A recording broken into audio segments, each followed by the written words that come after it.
Асамбасоно. За, баярын төрөйа өнөөдөр 2025 оны 12 сарын 29-нд Стокгольмоос ийм амжилттай гайхамшигтай өдөр болж байна. За мөн одоо тэгээд болохгүй араас 31 гэдэг одоо ингэ он шинэ гарч бүх одоо хүмүүсийн монголчуудаа 2026 оны шинэ жилийн баярын мэндийг хүргье. За би яг одоо Монгол улсын нийслэл Улаанбаатар хотын төв талбай дээрээс Чингисийн талбай, Скотын талбайч гэдэг энэ төв талбай дээрээс би таасуудаа мэдчихэж байгаа шүү. Өнөөдөр айгүй гоё байна. Одоо ингээд дулаахан байна.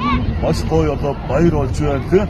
Монгол хүмүүс төсний одоо ихээр одоо омгсон тийм одоо сайхан өдөр болж байна. Би одоо төв талбай дээрээс таагүй харуулъя. За тийм одоо манай Чингисийн гişөө байна. За энэ одоо ингээд Жанжин Скотын гişөө байна. Монгол улсын төрийн талбай тийм одоо Америкч байна тийм үү.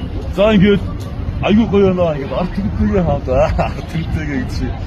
Тэгээд өнөөдөр би талбай дээр гараад гас төлөв дарах чиг бодсон. Тэгээд тэр дараагаа явчихлаа. За ингээд ихэд 2026 оны шинэ жилийн баярын мэндийг та бүхэнд өөдөөд нөргөн дэвшүүлээ. Хамгийн гол нь эрүүл их байгаараа бусдын болно. Эрүүл их харж байгаагаа бичиж байгаа зүйлүүд манай Монгол албаар сүлбээр ихээр сүнхлэх сайхан харагдаж байна. Тэгээд баярлалаа та бүхэнд. Окей. Баярлалаа.